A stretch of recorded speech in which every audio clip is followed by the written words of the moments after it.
What's that sound? It's for amusement only, the EM and Bingo Pinball Podcast. Welcome back to For Amusement Only. This is Nick Baldridge. Tonight I wanted to talk about putting a bingo in free play.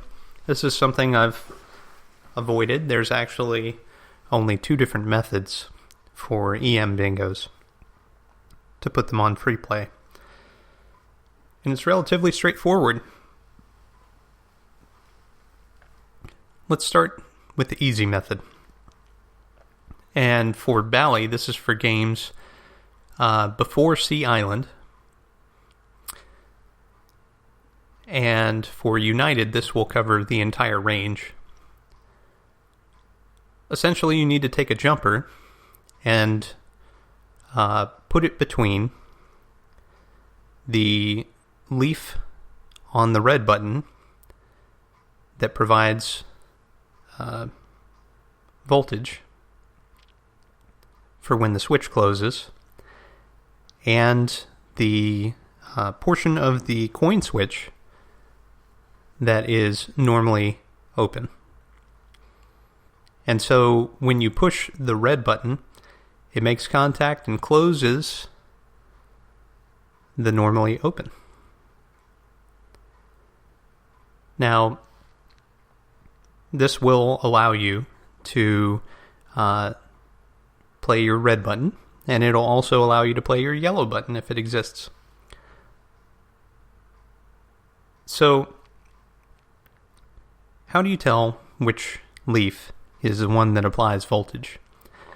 Well, the easy way to think about it is that a leaf switch is typically two different pieces.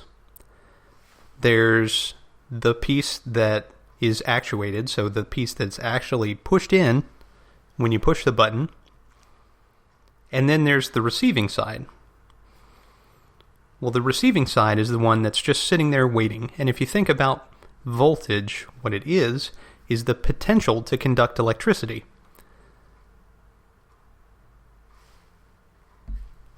When you close the switch, that potential turns into actuation. And so you take the smaller side of the leaf switch and do it that way. Now, what's a little difficult about bingos is that normally there are 3 or 4 switches stacked on top of each other for the red button. And so you need to ensure that you're clipping the one closest to the front. Now again, this is for games from Sea Island and before. Now, let's move on to the ones after Sea Island. So this is for the most of the Magic Screen games and all of the Bally games after that. Bally added a anti-cheat switch onto the replay register, and it is normally open. When there are credits on the meter, it is closed. And so in a similar way to tricking a credit unit in a flipper game, you zip tie or jumper that switch, and that's half of the battle. Then the other half is actually tying the red button to the coin switch. Now on a Magic Screen game, that's typically the second switch in the red button stack, but it can be the first. I usually have to do some experimentation.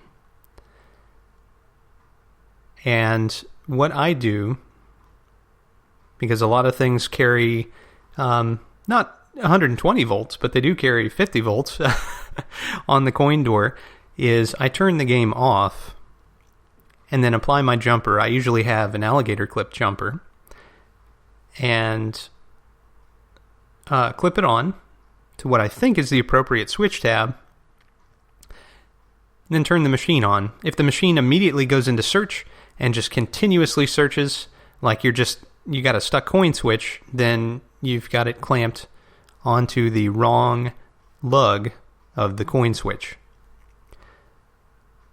If the game doesn't do it at all, then if it's a later model, you don't have the anti-cheat switch zip-tied or clipped, jumpered. If it's an earlier model, then you don't have the right switch on the red button. Or possibly you don't have the right switch on the coin switch. But it's relatively easy to do. And the nice thing about the alligator clip method is it's completely reversible.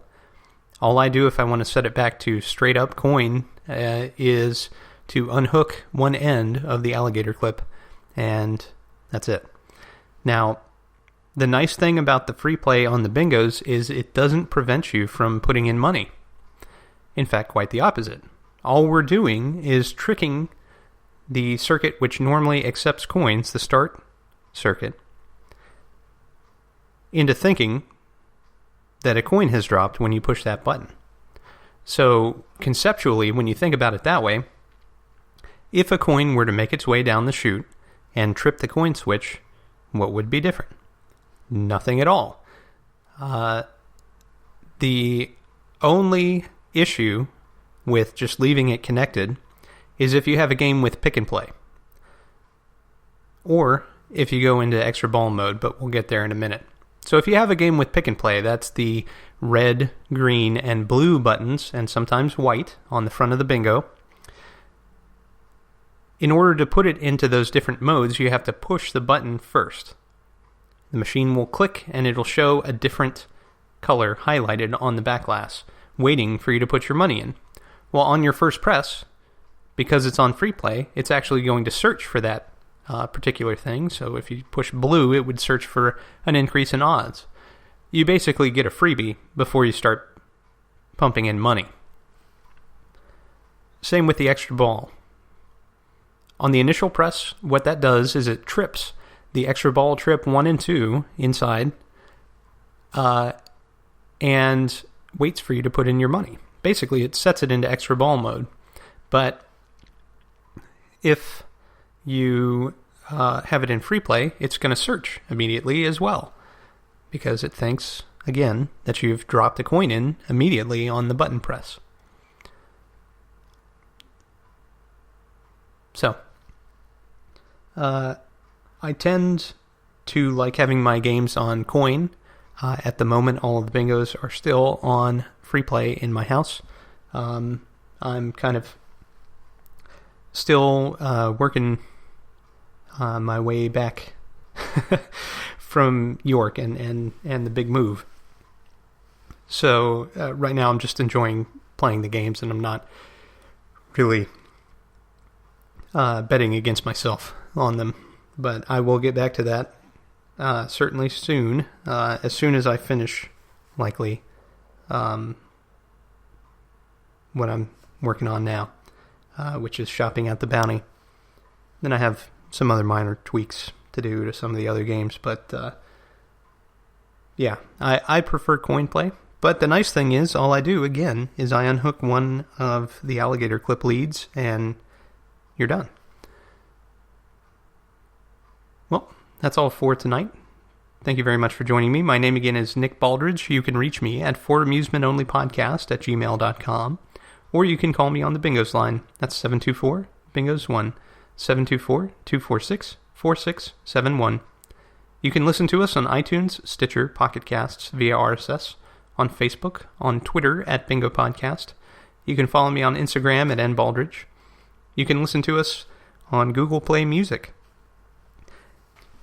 Or you can listen to us on our website, which is foramusementonly.libsyn.com. Thank you very much for listening, and I'll talk to you next time.